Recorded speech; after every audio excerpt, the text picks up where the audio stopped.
कार्य केलं. आमचं नाव अर्धेंदू. माझ्या नेत्रासमोर जे दृश्य उभं राहिलं त्यावर एकंदरीत कळतंय आपण कृष्ण.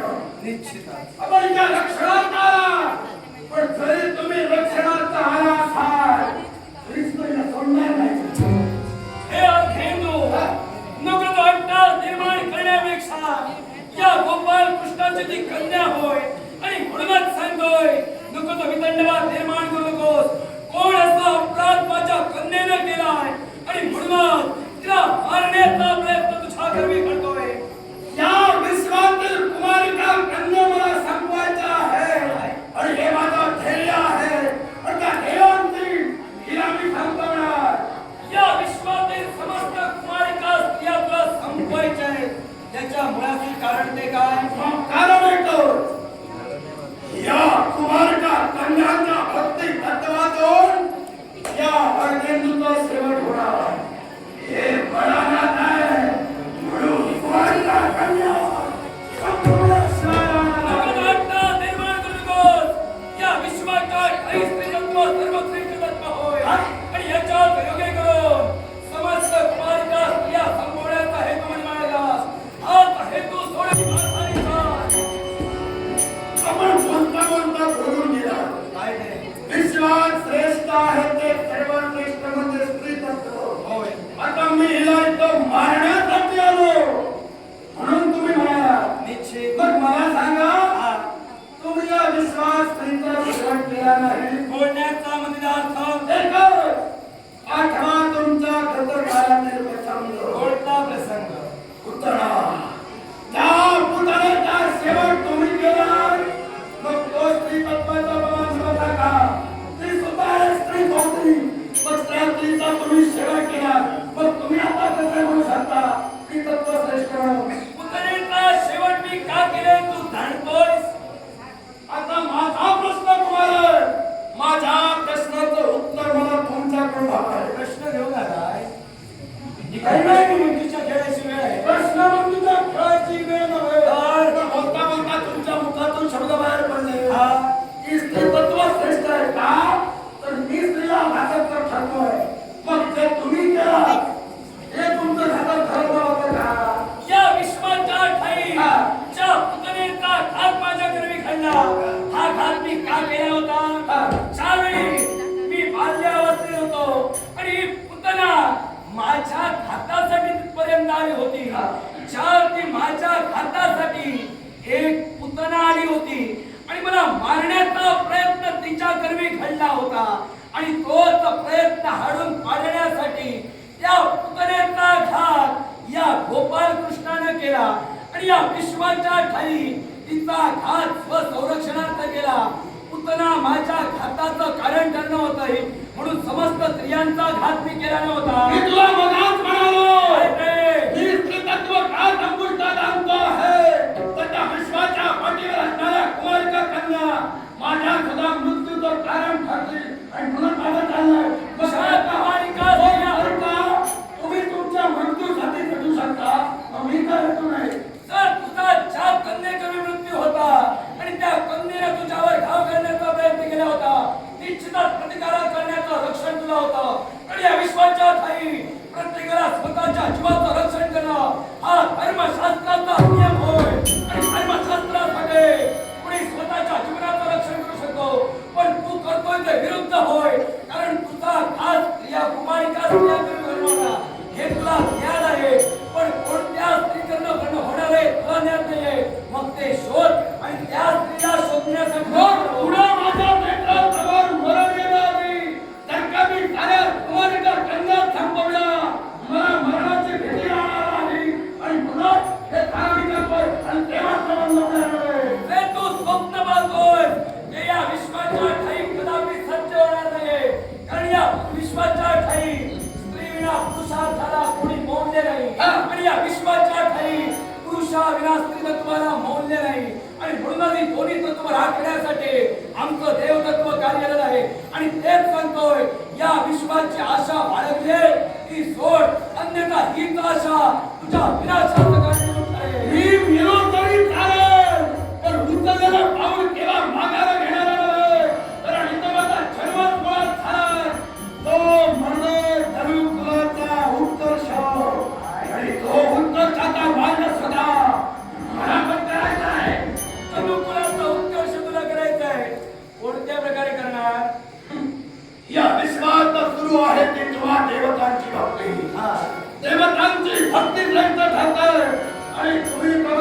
आता गोष्ट मानलो आणि म्हणूनच मला ती भक्ती तत्व सुद्धा निर्देश करायचा आहे. आतापर्यंत कित्येकांनी भक्ती तत्व बंद करण्याचा प्रयत्न केला, जाणतोय ना? हा. जी परिस्थिती त्यांची झाली तशी तुझी व्हायला पाहिजे का? हे वैरत्व निर्माण झालं मुळात हा. आम्हाला देवतांमुळे आणि म्हणून हे आम्हाला आता पुढे करावं लागते. विरोधात्मक कोणत्यामुळे निर्माण झालं? काळातील प्रसंग सर्व घटकात तो काय ते सांग. आणि सुरुवात सागर मंथनाला. मग सागर मंथन झालं तर कुणामुळे झालं? त्या सागर मंथनात आम्हा दानवांची काय चूक होती? समुद्र मंथन घडलं ते आम्हा देवतांमुळं, हे आम्ही मान्य करतो. त्या देवतांचा अपमान केला मंथनाचा, म्हणून सागर मंथन झालं. निश्चित. मग ते सागर मंथन झालं ते करणं तुम्हा देवतांना पुरत नव्हतं, म्हणून तुम्ही कुणाच्या पायाकडे आलात? बळीराजे. म्हणूनच आमचा राजे. मग जर का दानवांच्या पायाकडे तुम्ही येऊ शकता, मग नंतर फक्त मदिरा त्यांना देऊन सारं तुम्ही काढून वाटलं. फक्त मदिरा त्यांना दिली होती? हा. फक्त मदिरा दानवांना दिली होती का? तुम्ही बोला. बोलायचं नाही, प्रश्नाचं उत्तर दे. मुद्दा उपस्थित प्रश्न केला. प्रथम मी केला. दानवांना तुम्ही मदिरा दिला, 14 रत्न तुम्ही तुमच्या वाट्याला घेतला, आणि माझा दुसरा महत्वाचा मुद्दा अमृत तुम्ही तुमच्या वाट्याला घेतला. दानवांना मदिरा प्राशन झाले. मग मला सांगा, जर का तुमचं कर्तव्य पूर्ण करण्यासाठी तुम्ही देवतांच्या पायाकडे येता आणि कर्तव्य पूर्ण झाल्यावर त्यांना प्राणात पाठवता. दानवांच्या पायाकडे असले शब्द उच्चार देवतांच्या पायाकडे होय. दानव मग ऐया विश्वाच्या ठाई फक्त मदिरा आम्ही दानवांना दिली होती का? तुम्ही तुमचं पूर्ण करत त्यावर मी सांगेन. प्रश्न उपस्थित करतोय. माझी पद्धत आहे, समोर त्याचं पूर्ण ऐके नंतर सांगेन. मला तुमचं ऐकायचं आहे. ऐकण्यासाठी मी मुद्दा उपस्थित करत नाहीये, जो मुद्दा उपस्थित करतोय त्याचं समर्पक उत्तर तुला द्यायचंय, आणि म्हणून विचारतोय फक्त मदिरा तुम्हाला दिली होती का? देवतांनी नंतर दानवांच्या वाट्याला पाटाक होऊन सुद्धा देवतांमुळे मिळालं हे मान्य, पण मला या गोष्टीचं उत्तर हवंय. समुद्र मंदिरातून पाताळ बोलवाय आलं. मी बोलता बोलता म्हणून गेलोय. समुद्र मंथनानंतर मदिरा आणि मदिरेनंतर पाताळ होऊन सुद्धा देवतांमुळे मिळालो. सागर मंथन मिळालं, समुद्राला मिळालं नाही. काय बोलतो याचं भान ठेव, आणि ते बोलण्यासाठी तत्पर हो.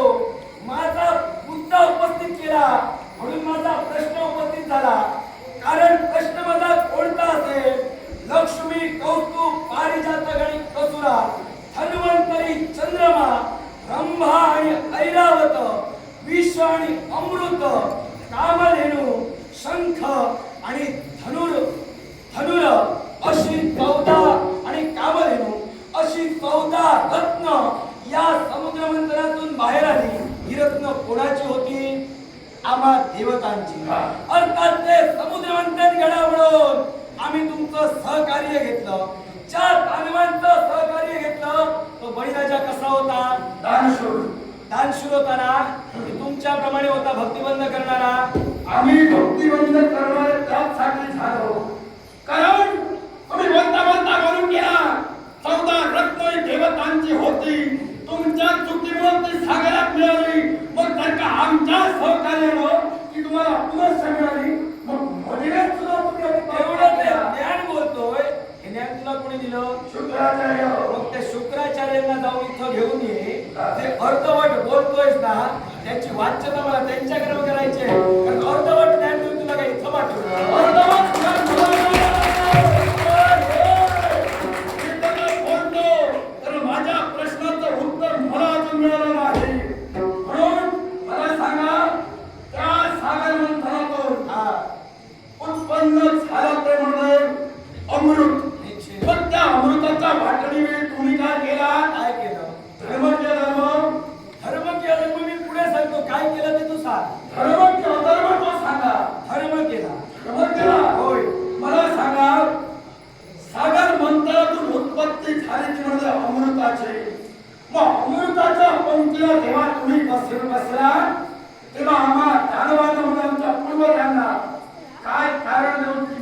दिला काय कारण दिलेलं? तर तुम्ही सांगा तुम्हाला नाही वाटलं तुझा मुद्दा तू परिपूर्ण कर. तुझा एक शब्द आहे, तुझा मुद्दा परिपूर्ण झाल्यावर मी काय ते सर्व तुला सांगू. आता हे काय का आम्हाला दानव सागर मंथनाच्या वेळी राहिले ते म्हणजे सर्पाच्या मुखभागी देवता राहिले ते सर्पाच्या पृष्ठभागी मग जेव्हा सर्पाच्या मुखातून जेव्हा ओंकार येऊ लागले तेव्हा विषाचा दंकामा दानवांना देखील बसला होता म्हणजे आमच्या पूर्वजांना मग त्यासाठी जेव्हा ती मदिराचा शांती त्यांच्याकडून झाली तेव्हा तुम्ही त्यांना कधीला अमृताचा शांत करण्यासाठी एक ती हवी ती सुंदर स्नान पुण्य करा आणि तो प्रस्तावित व्हा आणि त्याच वेळी तुम्ही कोणती अवस्था आता मला शुक्राचार्यांवर नव्हे तुझ्यावर तुझा संशय येऊ लागला. संशय अरे या तेव्हा वाटत होते तेव्हा तू कुठेतरी विचलित होता वाटत. नाही बोला तरी कारण या विश्वाच्या लेख काय बोलला, सुचिरभूत व्हावे असं मी बोललो. असा नारायण बोलला होता का? तुम्ही बोला तरी कारण मी माझा मुद्दा उपस्थित केला मला तुमच्या मुखातून उत्तर हवं मुद्दा जर उपस्थित करायचा असेल पूर्ण ज्ञान घेऊन मुद्दा उपस्थित मी करा. केवळ अर्धवट ज्ञान घेऊन बोलत नाही कारण मला तुमच्या मुखातून उत्तर हवं आता ते तुम्हाला बाहेर काढायचं नाही की मला पडतं सुचिरभूत राहण्यासाठी मी पाठविलं होतं. मला सांगा तुमच्या मुखातील मुद्दा तुम्हाला सांगायचा नाही की अधर्म तुमच्या मुखाचा बाबा रे, तुला बोलायचंय खूप काही पण तुला काय बोलायचं हे कळत नाही. इथं चुकतं. या शब्दाच्या आधी माझ्याकडे घेऊ नका मला तुम्ही हे सांगा तुम्हाला नेमका मुद्दा सांगायचा नाही की अधर्म व्हायचा आहे मला मुद्दा सांगायचा आहे पण तू जसा जर समर्पक बोलला असता ना, समर्पक मुद्दा मी कथन केला असता. तू काय चुकीचं बोललास. मी सुचिरभूत राहण्यासाठी देवतांना पाठविलं, हे तुझे शब्द खोटे. दानवांना पाठवे मानवांना पाठविलं हे शब्द तुझे खोटे हो. कसे ते सांगतो. त्यावेळी अमृत प्रथम आली की मदिरा, मग मदिरा कोणी मागितली? कुंभ वाहून दानवांनी. याला सुद्धा कारण होतं ते मगाच कधीलं कारण दानव जे होते ते सर्पाच्या मुखभागी सर्पाच्या विषामुळं दानवांना जबाबदार होतो आणि त्याचा श्रम दूर करण्यासाठी त्यांनी प्रथम मदिराही मागितली होती. ज्यावेळी त्यांनी मदिरा मागितली त्यावेळी दोन कुंभाची विभागणी करण्यासाठी मोहिनी रूप मी धारण केलं आणि ज्यावेळी मोहिनी रूप धारण केलं ना त्यावेळी एका बाजूला दानवांची पंगत बसली आणि दुसऱ्या बाजूला देवांची पंगत बसली. सर्वप्रथम दानवांना मदिरा वाटण्यासाठी मी तत्पर झालो आणि तदनंतर आम्हा देवतांना अमृताचा कुंभ घेऊन अमृत वाटण्यासाठी मी तत्पर झालो. मी कुठं असं बोललो नाही तो सुचिरभूत राहून द्या म्हणून. कळलं? हा तुझे मुखोद्गार शब्द खोटे कसे ते तुला सांगितले. संपूर्ण तुमचं विधान सांगा खरं त्या देवतांच्या पंक्तीत तुम्ही अमृत वाढला मग मला सांगा तेच दानव जर अमृतासाठी थांबतात मग तेव्हा अमृताची वाणी सुद्धा तुमच्याकडे होती. समुद्र मंथन तुमच्यामुळे झालं हा गैरसमज मनी धरू नका.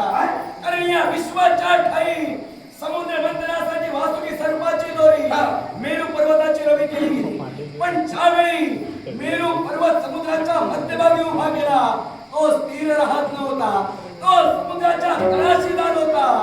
पण तो स्थिर राहावा म्हणून समस्त देवतांनी वैकुंठीच्या नारायणाचा धावा केला अर्थात माझा धावा केला. आणि त्यावेळी मी अवतार धारण केला तो कुर्मा होता अर्थात कासवाचा होता आणि स्वतःच्या पाठीवर तो मेरू पर्वत स्थिर केला. आणि ज्यावेळी समुद्र मंथनाची घुसळण सुरू झाली आणि दोन्ही बाजूने ओढाताण सुरू झाली त्यावेळी क्षणभरासाठी मला निद्रा येऊ लागली. आणि त्या निद्रेच्या वेळी माझा श्वास मी ज्याच्या वेळी माझा श्वास आत घेईल त्यावेळी समुद्र मागे खेचला जाईल आणि ज्याच्या वेळी मी श्वास सोडे त्यावेळी समुद्र आपली मर्यादा सोडून जरा पुढे जाईल. यालाच विश्वात भरती आणि ओटी म्हटलं गेलं. आणि हीच भरती आणि ओटी या नारायणाने निर्माण केली. आणि त्याच वेळी याच भरती ओटीची किमया तुम्हाला कळली नाही. मग एका बाजूला तुम्ही बसलाय दुसऱ्या बाजूला देव बसले. मला सांगा तुम्ही बोलता बोलता मुद्दा उपस्थित केला भरती होती कशी झाली तुम्ही बोलता बोलता तुम्ही म्हणाला हे सागर मंथन झालं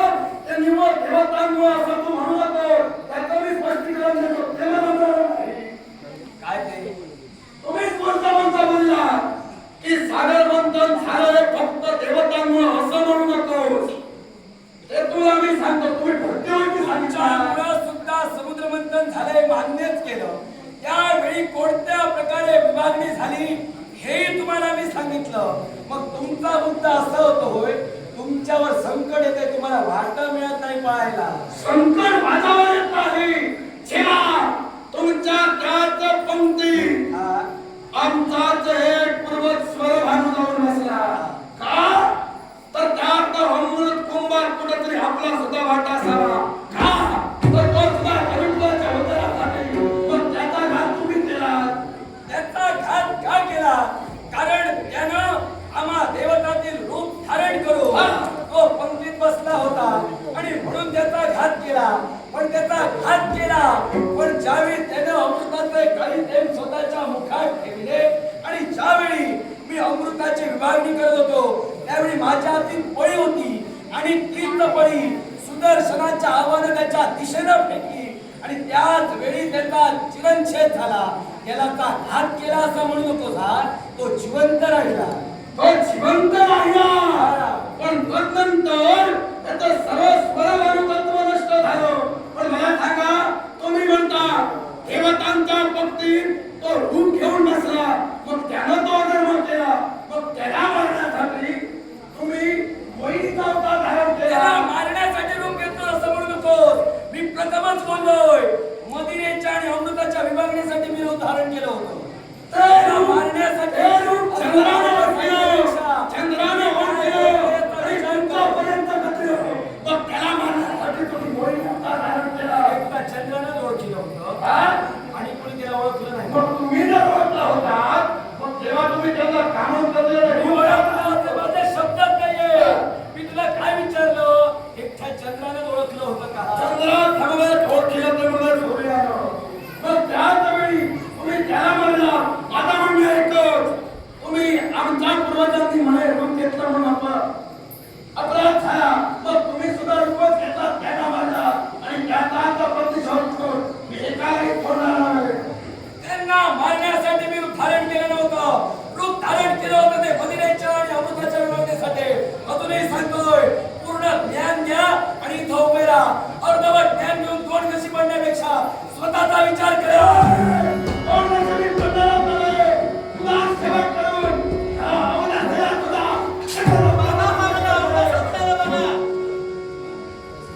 तुझी वाचा फारच बोलू लागली होय.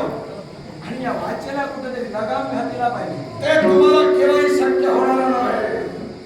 कारण आज इथं जो मी आलोय, तो इथंही खात आणि आता वैर होतो. त्यामुळे इथे. इथे. आणि इथे येऊन बोल. कारण दोन मोठ्या व्यक्ती बोलताना मध्यंतरी बोलायचं नसतं. शिकवलं नाही का तुम्ही? मोठा कधी झाला? आता तुम्ही तर याच्यापेक्षा मोठे आहात. तू मोठा कधी झाला? होय. तुम्ही तर हिच्यापेक्षा मोठे आहात. तर तिचा पिता इथं म्हणतोय, तर तिला रुजू करायची काय मी गरज? बोलत असताना मला काही त्रास नाही, पण तुला त्रास का होतो? कारण आमचा रोमांच होता. मला हिचा ते हस्ताक्षेप नको आहे. तू मला दूषण का दिलीस? तू मला दूषण का दिलीस? कारण इथपर्यंत माझा इलाज झाला होतो, ते तुझ्या घातासाठी. आणि मी तुला दूषणं दिली. बाबा, कारण मला मी तुला इथं आल्यावर सेवा दहा करायला महिना सुटला. नाहीतर त्यावेळेस त्याला मारला असता. हो. माझी कन्येची हा. बोलण्याची धार तू पाहिली, माझ्या सुद्धा बोलण्याची धार पाहिली. बोलण्याची धार नव्हे. मला कळालं तिच्या समोर किती काही बोललो, तिला ते कळणार नव्हे. तुम्ही आहात, आता तुम्हाला मी सोडणार नाही. हाती जे शस्त्र घडले ना, इथं मी माझ्याकडून नको तो वितंडवाद निर्माण करू नकोस. समुद्र मंथनावेळी काय घडलं तेही तुला सांगितलं. पुतनेच्या बाबतीत काय घडलं हेही तुला सांगितलं. आणि त्या शुक्राचार्यांना जाऊन विचार की काय घडलं होतं. तर ज्यावेळी देव दानवांनी संबंध चांगले जुळावे म्हणून हे वैरत्व कुठंतरी मिटलं होतं आणि हे वैरत्व कुणी मोडीलं ना, ते त्यांना जाऊन विचार आणि मग इथं उभा राहा. मग तुझ्या सर्व प्रश्नांची उत्तर काय आहे तुला समजणार. वैरत्व कुणी म्हणलं? जर का वैरत्व म्हणलं होतं, ते आजपर्यंत तालुक्यात राहिलं नव्हतं. तर का वैरत्व तुम्ही म्हणला, माझ्या धनावांचा सुद्धा सेवा तुम्ही केला आणि त्याचा सेवाचा प्रतिशोध मी केला. तुम्हाला दिलं पण ते घेता आलं नाही एवढं लक्षात ठेवा. ज्या गोष्टीसाठी तुम्ही भांडतात ना, ती गोष्ट तुमच्या स्वतःहून पायी देण्यासाठी सुद्धा आम्ही आलो होतो, पण ती तुम्हाला घेता आली नाही. याचा विचार करा, का घेता आले नाही? याच अर्धवट ज्ञानामुळं तुम्ही असे राहिला. आणि हेच अर्धवट ज्ञान घेऊन जर या विश्वाच्या पाठीवर भ्रमण राहिला ना, तर या विश्वात तुम्हाला हे अर्धवट ज्ञान घातक ठरेल. शेवटचं सारं घडलं. माझा जन्मात आदित्य होतो आणि आता माझा जो जन्म झालाय हे मी तुम्हाला केव्हाही होऊ देणार नाही. म्हणजे जन्माच्या अगोदर घडलेलं तू सांगतोय आणि आता सांगतोय ते माझ्या जन्माच्या अगोदर. मी बोलता बोलता बोलून गेलो. अरे बोलता बोलता काही पण करावं. पण तुझं प्रत्येक बोलणं आम्ही काय बंद करावं? बोलता बोलता काही बोलणार आणि मग सांगतोय बोलता बोलता बोलून गेलो. तुम्ही बोलता बोलता बोलून गेला. करायला होता. जे घडविणार ते माझ्या जन्माआधी घडविणार आणि मी म्हणालो आता माझा जन्म झाला. मग समुद्रात तुझ्या जन्माच्या वेळी घडलं होतं की काय? मग त्याची वाच्यता केलीस ना तू? हे पहा, काय ते? मी तुम्हाला एकच देतोय. जे मी बोलतो ते कर्णाने ऐका आणि नंतर बोला. या तुमच्या मला झंझावण्या देऊ नका, कारण मी बोलताना स्पष्ट बोललो. जे तुम्ही घडवला माझ्या जन्माआधी घडवला आणि आता माझा जन्म झाला तो तुम्हाला सोडणार नाही. हे माझं उत्तर अरे आहे. तेच सांगतोय. जर जन्माआधी घडलं हे तुला कळतंय ना, मग तुझ्या जन्माआधी सुद्धा समुद्र मंथन घडलं होतं. त्याची वाच्यता तुला करायला संबंधते. पण कह वगैरे तुमच्या तोंडापर्यंत आम्ही घास दिला, तो घेता आला नाही हे तुला सांगितलं नाही. काय बोलताय तुम्ही हे? मी बोलता बोलता बोलतोय. जे घडलं ते जन्माआधी घडलं ते माहीत नाही म्हणालो नाही. मी म्हणालो जे घडलं ते जन्माआधी घडलं. आता जन्म झाला आता करून टाकवा. जे काही घडवायचंय प्रत्येक वेळी एकच सांगणार. मी बोलता बोलता बोलून गेलो आणि तुला प्रत्येक गोष्टीचा अवघड आम्ही करून द्यावा. बाबा, याला तुम्ही कितीही सामोपचार केला तरी याच्या हे वरूनच जाणार. याचं कसं झालंय? काही जरी पडला तरी मी उपास आहे असं म्हणतात. आता मला कळलं. वस्त्र घ्यायला हलवून द्या. पिपाणी कन्या यांच्या समोर बोलण्यात अर्थ नाही. कारण तुला काय सांगत होतो तुला कळलं नाही. याला काय सांगतोय तो याला कळलं. बोलण्यात जर काही अर्थ नाही तर चालता हो इथून. बोलण्यात जर काही अर्थ नाही तर चालता हो. मध्यंतरी तुला बोलण्यात अधिकार नाही. जेव्हा सरकार तुला ती जमा होती हा मध्यंतरी माझ्या धमक पूर्णपणे होती, पण प्रत्येक गोष्टीला मेना मर्यादा आहेत म्हणून मी थांबले. पण तुला जर मर्यादा कळत नाही तर त्या मर्यादा शिकवायला मला वेळ लागणार नाही. माझ्या मर्यादेचा तू बोलू नको. कारण मी बोलता बोलता प्रत्येक गोष्ट म्हणतो ती नंतर म्हणतोय. सरकार तुझ्या ती जमा होती हा मध्यंतरी माझ्या संरक्षणासाठी